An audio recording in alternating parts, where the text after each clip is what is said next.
솔로몬이 기도를 마침에 불이 하늘에서 내려와서 그 여호와의 영광이 그 성전에 여호와의 영광이 여호와의 전에 가득함으로 제사장들이 여호와의 전으로 능히 들어가지 못하였고 이스라엘 모든 자손은 불이 내리는 것과 여호와의 영광이 성전 위에 있는 것을 보고 돌을 깐 땅에 엎드려 경배하며 여호와께 감사하여 이르되 선하시도다 그의 인자하심이 영원하도다 하니라. 이에 왕과 모든 백성이 여호와 앞에 제사를 드리니 솔로몬 왕이 드린 제물이 소가 2만 2천 마리요 양이 12만 마리라. 이와 같이 왕과 모든 백성이 하나님의 전에 낙성식을 행하니라. 그때에 제사장들은 직분대로 모셔 서고 레위 사람도 여호와의 악기를 가지고 섰으니 이 악기는 전에 다윗 왕이 레위 사람들에게 여호와께 감사하게 하려고 만들어서 여호와의 인자하심이 영원함을 찬송하게 하던 것이라. 제사장들은 무리 앞에서 나팔을 불리고 온 이스라엘은 서 있더라. 솔로몬이 또 여호와의 전 앞들 가운데를 거룩하게 하고 거기서 번제물과 화목제의 기름을 드렸으니 이는 솔로몬이 지은 놋 제단이 능히 그 번제물과 소제물과 기름을 용납할 수 없었음이더라. 그때에 솔로몬이 7일 동안 절기를 지켰는데 하맛 어귀에서부터 애굽 강까지의 온 이스라엘에 심히 큰 회중이 모여 그와 함께 하였더니 여덟째 날에 무리가 한 성회를 여니라. 제단의 낙성식을 7일 동안 행한 후 이 절기를 7일 동안 지키니라. 일곱째 달 제23일에 왕이 백성을 그들의 장막으로 돌려보내매 백성이 여호와께서 다윗과 솔로몬과 그의 백성 이스라엘에게 베푸신 은혜로 말미암아 기뻐하며 마음에 즐거워하였더라. 솔로몬이 여호와의 전과 왕궁 건축을 마치고 솔로몬의 심중에 여호와의 전과 자기 궁궐에 그가 이루고자 한 것을 다 형통하게 이루니라. 밤에 여호와께서 솔로몬에게 나타나 그에게 이르시되 내가 이미 내 기도를 듣고 이곳을 택하여 내게 제사하는 성전을 삼았으니 혹 내가 하늘을 닫고 비를 내리지 아니하거나 혹 베뚜기들에게 토산을 먹게 하거나 혹 전염병이 내 백성 가운데 유행하게 할 때에 내 이름으로 일컫는 내 백성이 그들의 악한 길에서 떠나 스스로 낮추고 기도하여 내 얼굴을 찾으면 내가 하늘에서 듣고 그들의 죄를 사하고 그들의 땅을 고칠지라. 이제 이곳에 사는 기도에 내가 눈을 들고 귀를 기울이리니 이는 내가 이미 이 성전을 택하고 거룩하게 하여 내 이름을 여기에 영원히 있게 하였음이라. 내 눈과 내 마음이 항상 여기에 있으리라. 내가 만일 내 앞에서 행하기를 내 아버지 다윗이 행한 것과 같이 하여 내가 내게 명령한 모든 것을 행하여 내 율례와 법규를 지키면 내가 내 나라 왕위를 견고하게 하되 전에 내가 내 아버지 다윗과 언약하기를 이스라엘을 다스릴 자가 내게서 끊어지지 아니하리라 한 대로 하리라.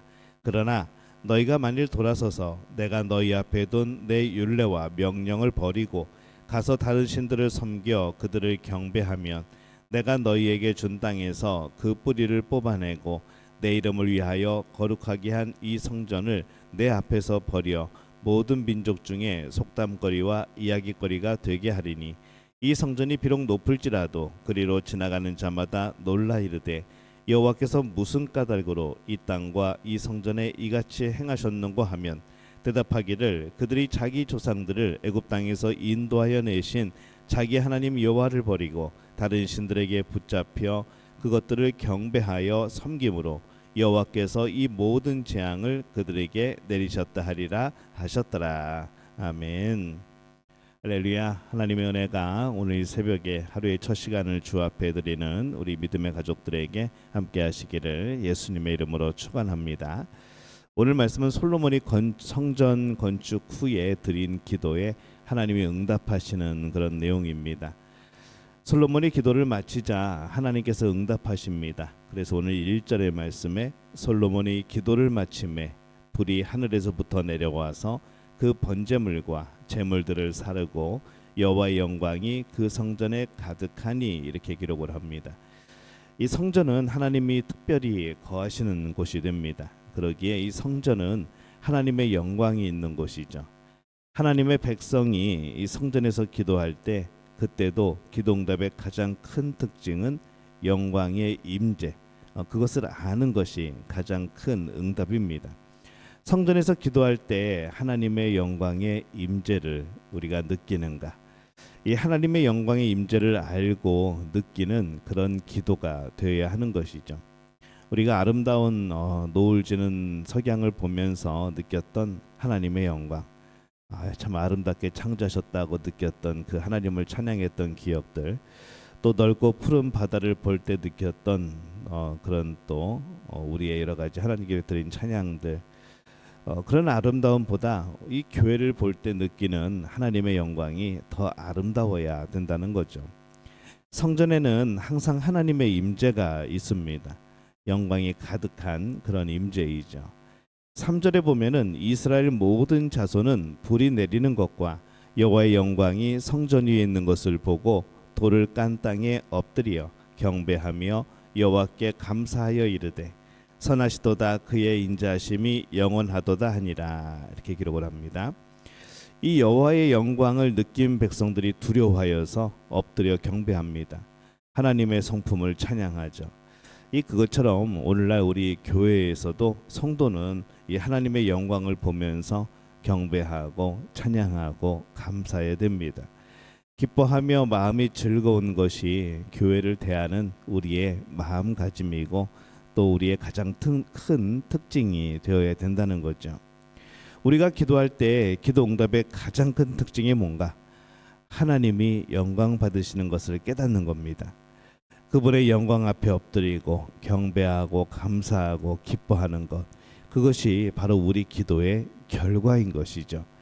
응답을 받고 싶다면, 내 응답이 무엇인가를 생각한다면 그것은 하나님 앞에 영광 돌리고 경배하고 감사하고 기뻐하는 겁니다. 우리의 응답은 그겁니다. 성전은 하나님이 특별히 거하시니 영광이 가득한 곳이죠. 그러나 그 영광은 자동적이거나 기계적인 그런 것이 아닙니다. 영광은 인격적이고 관계적인 것이고 특별히 언약 안에 있는 겁니다. 이스라엘 백성들이 하나님의 심판으로 인하여 어려움에 처했을 때 그들은 어떻게 해야 됩니까? 그냥 기도만 하면 되는 겁니까? 기도만 하기만 하면 된다면 그것은 기계적인 것이죠. 그냥 공식처럼 그런 거죠. 그러나 말씀을 보면은 14절에 내 이름으로 일컫는 내 백성이 그들의 악한 길에서 떠나 스스로 낮추고 기도하여 내 얼굴을 찾으면 내가 하늘에서 듣고 그들의 죄를 사하고 그들의 땅을 고칠지라. 이렇게 기록을 합니다. 그들이 그 심판의 원인이 된 악한 길에서 떠나서 겸손히 기도할 때 하나님께서 그들의 죄를 사하시고 땅을 심판해서 돌이킬 것이라 라고 말씀을 합니다. 이것은 어떻게 보면은 조건적인 그런 것이라 할 수 있죠. 근데 이것을 우리가 조건적이라고 말하지 않고 언약적이라고 말하는 겁니다. 하나님께서 이렇게 하면 이렇게 해주시겠다 약속을 해주신 거죠. 그래서 하나님께서 그 백성과의 관계 속에서 맺어진 언약입니다. 그 언약 가운데에서 우리가 기도하는 겁니다. 악을 행하면서도 마치 주문을 외우듯이 성전을 향하여 기도하기만 하면 되는 것이 아니라는 거죠. 마음은 없이 그냥 기계적인 공식만을 가지고 입력하는 그런 기도가 되어서는 안 된다는 겁니다. 그러기에 그들이 언약을 어기면 어떻게 됩니까? 20절에 보면은 그러나 너희가 만일 돌아서서 내가 너희 앞에 둔 내 율례와 명령을 버리고 가서 다른 신들을 섬겨 그들을 경배하면 성전을 내 앞에서 버려 모든 민족 중에 속담거리와 이야기거리가 되게 하리니. 이렇게 기록을 합니다. 이 영광스러운 성전도 그 백성이 언약, 이 말씀을 버리면 하나님께서 버리시겠다라고 말씀을 합니다. 언약이 없는 성전은 의미가 없기 때문인 거죠. 더 이상 성전의 가치를 가지지 못하게 되어집니다. 오늘날 교회가 아무리 거룩하고 영광스럽다고 하여도 만약 그 안에 말씀이 바로 세워지지 않으면 교회는 무너지는 겁니다. 언약적인 영광을 기억하기를 바랍니다. 우리가 약속을 깨트리면 성전의 영광도 더 이상 없는 겁니다. 성전의 그 찬란한 영광을 위하여서 우리가 하나님의 백성으로 그 언약을 기억하고 지키는 것이 필요합니다.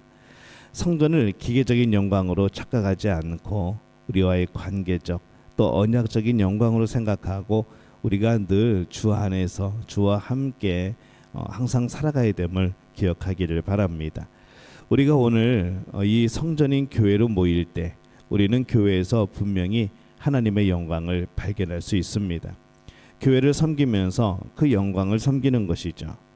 그런데 그 거룩한 영광이 기계적인 영광이 아니라 바로 언약적인 영광, 철저히 우리가 하나님의 백성으로 살아갈 때 주시겠다 약속하신 그 약속, 그 언약을 지킬 때 그 영광도 이어지는 겁니다.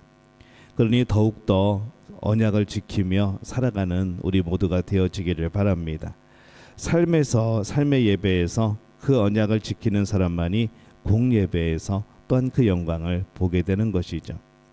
우리가 하나님과의 관계, 말씀, 그 언약적인 영광을 기억하면서 말씀을 잘 지키고 우리 예배가 무너진 성전이 되지 아니하고 영광 가득한 성전으로 우리가 기뻐하며 감사하며 그 영광을 체험하는 복된 그런 교회 또 그런 예배 되어지기를 예수님의 이름으로 축원합니다.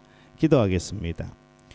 하나님, 은혜와 사랑에 감사합니다. 기계적인 우리의 기도가 아닌, 기계적인 우리의 예배가 아닌 하나님과의 관계 속에서 친밀한 또 언약 속에서 이루어지는 아름다운 예배와 기도가 되게 하여 주옵소서. 우리의 기도 가운데, 우리의 예배 가운데 하나님의 영광이 임함을 보게 하여 주옵소서.